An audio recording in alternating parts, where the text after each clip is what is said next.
વડોદરાના સનફાર્મા રોડ વિસ્તારમાં આવેલ શામલ એન્કલેવ એપાર્ટમેન્ટમાં લિફ્ટમાં 2 લોકો ફસાયા હોવાનું કોલ મળતા વાસણા ફાયરની ટીમ તત્કાળ સ્થળ પર પહોંચી લિફ્ટનો દરવાજો તોડી એક 35 વર્ષની મહિલા અને 14 વર્ષના બાળકને બહાર કાઢ્યા હતા. સોસાયટીના રહીશો દ્વારા લિફ્ટના દરવાજા ખોલવાનો પ્રયાસ કરવામાં આવ્યો હતો, પરંતુ લિફ્ટનો લોક બગડી જતા દરવાજો ખુલી ન શકતા કલાકો સુધી માતા પુત્ર લિફ્ટમાં ફસાયા હતા. આખરે ફાયરને કોલ મળતા ફાયરની ટીમને દરવાજો તોડવાની ફરજ પડી હતી, જે બાદ દરવાજો ખુલ્યા બાદ બંને સહી સલામત બહાર આવ્યા હતા. બ્યુરો રિપોર્ટ TRC 24 કલાક વડોદરા.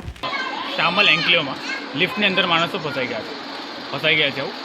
તો અમે ત્યાંથી પાસના ફાયર સ્ટેશનથી અમે અમારો સ્ટાફ લઈને ટર્ન આઉટ થયા ત્યાંથી, અને શામલ એન્કલેવમાં જોયું તો લિફ્ટમાં એક બેન હતા અને એક 12 થી 13 વર્ષનો છોકરો હતો. એમને લિફ્ટમાંથી એમને બહાર કાઢ્યા અને શું પોઝિશન છે અત્યારે? બંને એકદમ નોર્મલ છે, કોઈ જાણવાની નથી. શું પ્રોબ્લેમ શું હતો લિફ્ટમાં, કંઈક ખબર પડી? લિફ્ટમાં હવે એકચ્યુઅલી ટેકનિશિયન કે પ્રોબ્લેમ હશે, કંઈ લિફ્ટ વચ્ચે અટકી ગઈ હતી.